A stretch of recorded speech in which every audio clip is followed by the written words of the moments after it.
So iOS 16 beta 6 just ended up coming out, so let's go and see how everything's been holding up so far. Now, this beta came out from the previous beta. It came out to about 406.3 megabytes. Now, what's very interesting is that this is pretty much coming off the heels of beta 5, which came out last week, and this is also a pretty decent update.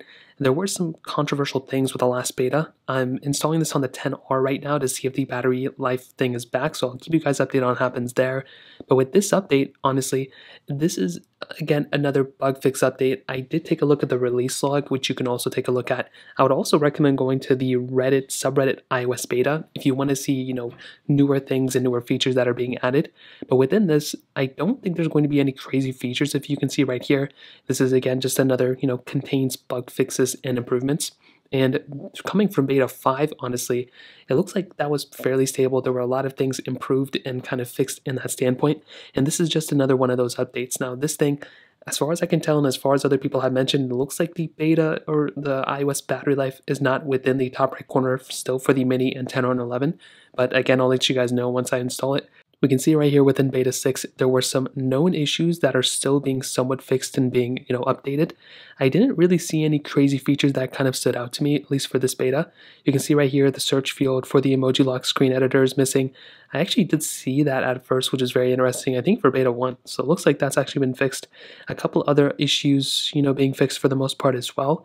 But like I said, I looked through this briefly. I didn't really see anything that stood out to me. I think towards the bottom, it does bring out some beta 5 updates. So if we scroll here, you can see some updates that were brought in beta 5. And it does actually bring in, I think it does mention the battery life thing, which is cool. But beyond that, it's going to take a couple of days for us to see exactly what's brought within this update. I will go ahead and show you all the battery life section. So if we go down here, if we click on battery, it looks pretty much the same thing. I think some people were saying that if you turn on low power mode, if it doesn't bring up the battery life automatically. So some people were saying that if you actually, turn on low power mode, it would bring the battery life up there. It looks like that's not the case. So it still, doesn't toggle on by itself. So it looks like that's been fixed kind of. But another thing is that the battery bar is still the same. So if I go ahead and zoom in a little bit, you can see that it still doesn't actually go ahead and pretty much, fill in what it's supposed to be. So if you see I'm at 83%, if I turn it off, it'll then go ahead and give us the battery icon. I think they should go ahead and show us how full the battery size is because it's actually kind of deceiving. I actually got fooled by this today, believe it or not, on my iPhone 13 that I had here. I was charging it and it looked like it was fully charged, so I unplugged it, but I was actually at like 20 or 30% or something, so that was honestly kind of weird a little bit. But again, it's one of those things we're just going to have to kind of get used to. Now, the main question I'm going to see is, should you install this on your iPhone? I still would say no. The betas are getting better and better through each iteration, but it makes no sense at all to install a version of software like this because there's still going to be lots of bugs and lots of issues all over the place. Now, that doesn't mean you shouldn't install it when it officially comes out. I think you should install it probably, in probably October, December when it officially comes out. Probably later. I would probably recommend December.